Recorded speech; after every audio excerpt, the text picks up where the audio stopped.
So hello everyone guys, welcome back to YouTube channel knowledge Krida. विद्यार्थी मित्रांनो, MST CET 2026च्या विद्यार्थ्यांसाठी हा व्हिडिओ मोस्ट इम्पॉर्टंट आहे. तर पहा, MST CET रिगार्डिंग मी तुम्हाला सगळ्या अपडेट्स देत आहे. MST CET रिगार्डिंग सगळं गायडन्स तुम्हाला मी प्रोव्हाइड करत आहे आपल्या यूट्यूब चॅनलवरती. पहा, मोस्ट इम्पॉर्टंट हा व्हिडिओ आहे. पहा, आता पुढे तुम्हाला नेमकं काय करायचं, जसं तुम्ही थंबनेल टायटल पाहिलेलं असेल. आता पहा, पुढे काय करायचं म्हणजेच काय, की सध्या तुम्ही कोणत्या कंडिशनला आहात, ते म्हणजेच की तुम्ही एक्झाम दिलेली आहे फर्स्ट अटेम्प्ट, ठीक आहे. त्यानंतर आता PCBची ॲन्सर की रिलीज झालेली आहे आणि अजून सांगतो PCMची ॲन्सर कीसुद्धा लवकरच रिलीज होणार आहे. ओके, आता ॲन्सर की तुमची रिलीज झाली. आता पुढे तुम्हाला काय करायचं आहे, प्लस त्यासोबतच जसं PCBची ॲन्सर की रिलीज झाली आहे ना, तर PCBची जी ॲन्सर की आहे विद्यार्थी मित्रांनो, मोस्ट इम्पॉर्टंट मी तुम्हाला सांगत आहे एक, ठीक आहे. एक तर म्हणजे की तुम्हाला पुढे काय करायचं आहे आता, ठीक आहे. तुमची ॲन्सर की रिलीज झाली आहे, तर आता पुढे काय करायचं आहे हे मोस्ट इम्पॉर्टंट आहे, ठीक आहे. आणि त्यानंतर अजून एक मोस्ट इम्पॉर्टंट म्हणजे 2 पॉईंट्स आपण या व्हिडिओमध्ये कव्हर करणार आहोत. पहिला म्हणजे की आता तुम्हाला पुढे काय करायचं आहे, ओके. आणि सेकंडसुद्धा सांगतो मी तुम्हाला. सेकंड पॉईंट असा की पहा, तुम्ही PCBची ॲन्सर की चेक केली, ठीक आहे. PCBमध्ये तुम्हाला किती मार्क्स मिळाले हे समजलं तुम्हाला, बट पर्सेंटेज तुम्हाला समजले का नाही. आणि तुम्हाला ॲडमिशन कोणत्या मार्क्सवर मिळणार आहे, पर्सेंटेज की तुमचे रॉ मार्क्स नाही, तुम्हाला मिळणार पर्सेंटेजवरती, रॉ मार्क्सवरती नाही मिळणार, ठीक आहे. तर तुमचे मार्क्स किती आहेत, ओके, आणि त्यानुसार तुमचे पर्सेंटेज किती असणार आहेत हे मोस्ट इम्पॉर्टंट आहे. कारण की पर्सेंटेज किती आहेत आणि त्या पर्सेंटेजवरून तुमची रँक किती आहे, ओके, ऑल ओव्हर महाराष्ट्र तुमची कॅटेगरी रँक. मी तुम्हाला म्हटलं ना, पुढे खूप काही गोष्टी आहेत, ओके. आता पर्सेंटेज तुम्हाला समजलं, आता रँक काय आहे बाबा, हे सुद्धा बऱ्याच जणांसाठी नवीन गोष्ट आहे, ओके. आणि रँकमध्ये सुद्धा वेगवेगळ्या अजून रँक्स येतात. तर पहा, कन्फ्यूज होऊ नका, तुम्हाला 1 बाय 1 एका व्हिडिओमध्ये सगळ्या गोष्टी मी क्लिअर करणार आहे, ओके. हा व्हिडिओ कशासाठी आहे, तर हा व्हिडिओ 2च पॉईंट यामध्ये मी तुम्हाला कव्हर करणार आहे. पहिला म्हणजे की तुमचा पुढे आता तुम्हाला काय करायचं आहे, आणि सेकंड म्हणजे की मार्क्स वर्सेस जे पर्सेंटेज आहेत ते गोष्ट आपल्याला समजायची आहे, ओके. ते गोष्ट म्हणजे समजायची असेल तर त्यासाठी तुम्ही एक काम करा. सगळ्यात अगोदर तुम्ही मला कॉमेंट्समध्ये सांगा, तुम्ही जी एक्झाम दिली आहे PCBची, तर त्यामध्ये ॲन्सर कीमध्ये तुम्हाला किती मार्क्स आले आहेत आणि तुम्ही कोणत्या डेटला, कोणत्या शिफ्टला एक्झाम दिली आहे हे सगळ्यांनी इथं कॉमेंट्समध्ये मला सांगा, ठीक आहे. आता पहा, पहिला पॉईंट आपण इथं कव्हर करणार आहोत, ओके. तो म्हणजेच की तुमचे जे आहे पुढे काय करायचं आहे. तर पहा, PCBची ॲन्सर की तर रिलीज झालेली आहे, ओके.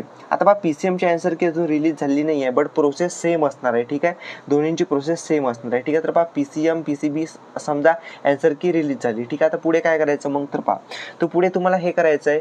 आता पहा, PCBची ॲन्सर की जेव्हा रिलीज झाली, ऑफिशियल CET सेलने नोटीस काढली आणि नोटीस काढून सांगितलं होतं की 15 मे, ओके, 15 मे 2026 पर्यंत ऑब्जेक्शन रेज करायचे. म्हणजे एखाद्याला वाटते की बा जे क्वेश्चनचा ॲन्सर आपण करेक्ट दिला आहे, बट ते CET सेलने म्हणजे जे ॲन्सर की आहे त्यामध्ये चुकीचं दिलं आहे, ऑप्शन माझं करेक्ट नाही दिलं, म्हणजे मला ते मार्क्स पाहिजेत बट इथं कट झाले आहेत माझे मार्क्स, तर ते ऑब्जेक्शन रेज करतील. आणि दरवर्षी असं होत असते, ऑब्जेक्शन रेज होतात.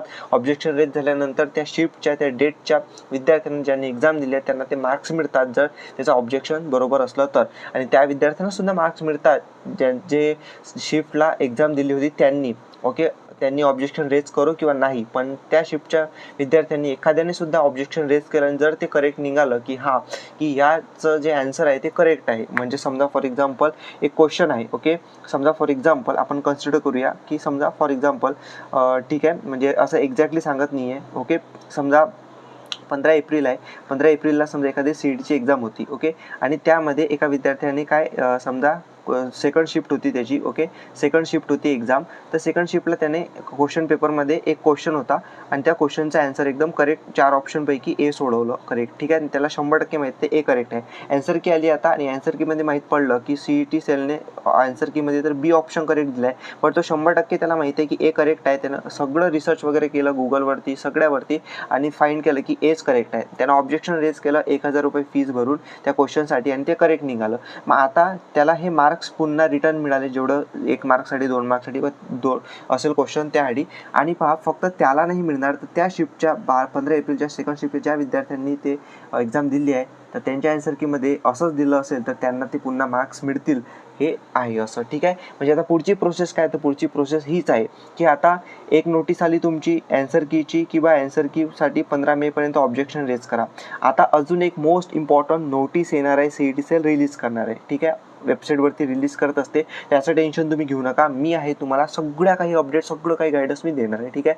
जसे पाहू शकता 12 मेला ही अपडेट आली आपल्याला, PCBची आन्सर की आली म्हणून ग्रेव्हन्स सेंड करण्यासाठी ऑब्जेक्शन रेज करा म्हणून. ठीक आहे. आता अजून एक मोस्ट इम्पॉर्टंट नोटीस येणार आहे PCBच्या साठी.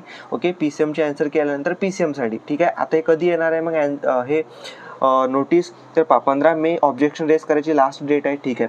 15 मे नंतर होऊ शकते 3 ते 4 दिवसातच तुम्ही जे ऑब्जेक्शन रेज कराल त्यासाठी एक नोटीस येणार, आणि नोटीसमध्ये तुम्हाला काय असणार, नोटीसमध्ये ज्या ज्या विद्यार्थ्यांनी ऑब्जेक्शन रेज केले आहे, ज्या ज्या एक्झाम डेट आणि ज्या एक्झाम शिफ्टनुसार, तर ते जर करेक्ट असेल ऑब्जेक्शन, तर त्या एक्झाम डेटला आणि त्या शिफ्टला जे जे ॲन्सर CETने चुकीचे दिलेले आहेत ॲन्सर कीमध्ये, ते करेक्ट करतील आणि त्याचे मार्क्स पुन्हा विद्यार्थ्यांना देतील. म्हणजे तुमचे जे ॲन्सर कीमध्ये मार्क्स आहेत विद्यार्थी मित्रांनो, ते इथं वाढतील. ठीक आहे, समजून घ्या, ते मार्क्स इथं वाढतील, हे एवढं समजून घ्या. ठीक आहे. म्हणजे हे पुढची प्रोसेस आहे की एक नोटीस येणार आहे, त्या नोटीसमध्ये कोणाकोणा विद्यार्थ्याचे मार्क्स वाढले, फॉर एक्झाम्पल एखाद्याचे 80 मार्क्स आले 200 पैकी, किंवा 100 मार्क्स आले, तर होऊ शकते 2 क्वेश्चन चुकले, समजा 2-2 मार्क्सचे होते, तर 100चे 104 होतील, आणि ते सगळ्यांचं होणार आहे. ठीक आहे. म्हणजे ज्या शिफ्टचे असतील त्या शिफ्टसाठी. ठीक आहे. तर होऊ शकते म्हणजे काय, कोणा शिफ्टला एक क्वेश्चन, 2 क्वेश्चन, कोणाला 3-3 क्वेश्चन सुद्धा चुकीचे निघतात आहे ना, तर त्यामुळे असं होऊ शकते. तर पुढची प्रोसेस हेच आहे,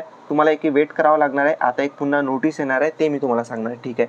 सेकंड पॉईंट आपला महत्त्वाचा कोणता आहे, तर सेकंड पॉईंट महत्त्वाचा आहे आपला तो म्हणजे आता समजा तुमचे ती नोटीस येणार आहे. ठीक आहे ना, ऑब्जेक्शन रेजवाली, तुम्हाला मार्क्स मिळणार आहे शिल्लक त्याचीवाली, आणि त्यानंतर तुमचा रिझल्ट लागणार आहे. ठीक आहे. रिझल्ट कधी लागणार, त्याच्या 5 ते 6 दिवसांनी, 7-8 ते दिवसांनी, एका वीकमध्ये तुमचा रिझल्टसुद्धा अनाऊन्स केला जाणार आहे, असं मी तुम्हाला एक्सपेक्टेड सांगतो, आणि असं होणार आहे. ठीक आहे.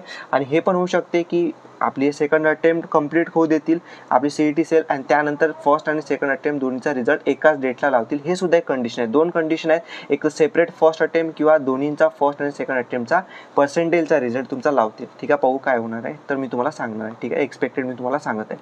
तर पहा, व्हिडिओ लॉंग होत आहे मला माहिती आहे, बट खूप इम्पॉर्टंट मी तुम्हाला गोष्टी सांगत आहे, जे की तुम्हाला अगोदरच हे माहिती असणे गरजेचं आहे. ठीक आहे. आता सेकंड पॉईंट कोणता, की तुमचे मार्क्स किती आहेत आणि त्याचे पर्सेंटेज किती बनतील. तर पहा, मी तुम्हाला एक गोष्ट सांगतो, याचा मी तुमच्यासाठी एक मोस्ट इम्पॉर्टंट सेपरेट व्हिडिओ देणार आहे, किती मार्क्सवरती किती पर्सेंटेज तुम्हाला मिळतील. कारण माहिती आहे का, कारण की हे गोष्ट म्हणजे मार्क्स किती आणि किती पर्सेंटेज आहे सगळं डिपेंड असते तुमच्या कोणत्या डेटला एक्झाम होती, तुमच्या कोणत्या शिफ्टला एक्झाम होती, त्याबरोबर किती विद्यार्थ्यांनी एक्झाम दिली आहे.